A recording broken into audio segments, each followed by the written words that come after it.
Sahl Ibnu Hunaif റളിയല്ലാഹു തആല അൻഹുവിന് ആമിർ ഇബ്നു റബീഅ റളിയല്ലാഹു അൻഹുവിന്റെ കണ്ണ് പറ്റുകയുണ്ടായി, കണ്ണേറ് തട്ടുകയുണ്ടായി.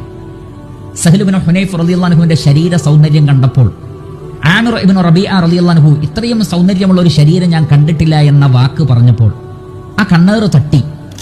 അങ്ങനെ അദ്ദേഹം കുഴഞ്ഞു വീണു. പല പ്രയാസങ്ങളും ശരീരത്തിലും അതേപോലെ തന്നെ തൊലികളിലുമെല്ലാം ഉണ്ടായി. റസൂലുള്ളാഹി സ്വല്ലല്ലാഹു അലൈഹി വസല്ലം വിവരമറിഞ്ഞു. ഈ സന്ദർഭത്തിൽ നബി സല്ലല്ലാഹു അലൈഹി വസല്ലം പറയുകയാണ്, അദ്ദേഹത്തിന് കണ്ണേറ് തട്ടിയതാണ്.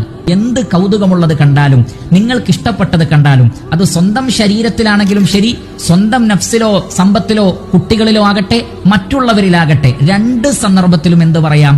ബാറക്കല്ലാ എന്ന് പറയാം. മറ്റുള്ള ആളുകളിൽ കാണുമ്പോൾ മാത്രമല്ല, മറിച്ച് ബാറക്കല്ലാ എന്ന് സ്വന്തം നിലക്ക് തന്നെ, സ്വന്തം ശരീരത്തിലോ സമ്പത്തിലോ സന്താനങ്ങളിലോ ഒക്കെ കണ്ടാലും നമുക്ക് ബാറക്കല്ലാ എന്ന് പറയാം. കാരണം എന്താണ്? കണ്ണേറ് തട്ടാതിരിക്കുവാൻ വേണ്ടിയാണ്.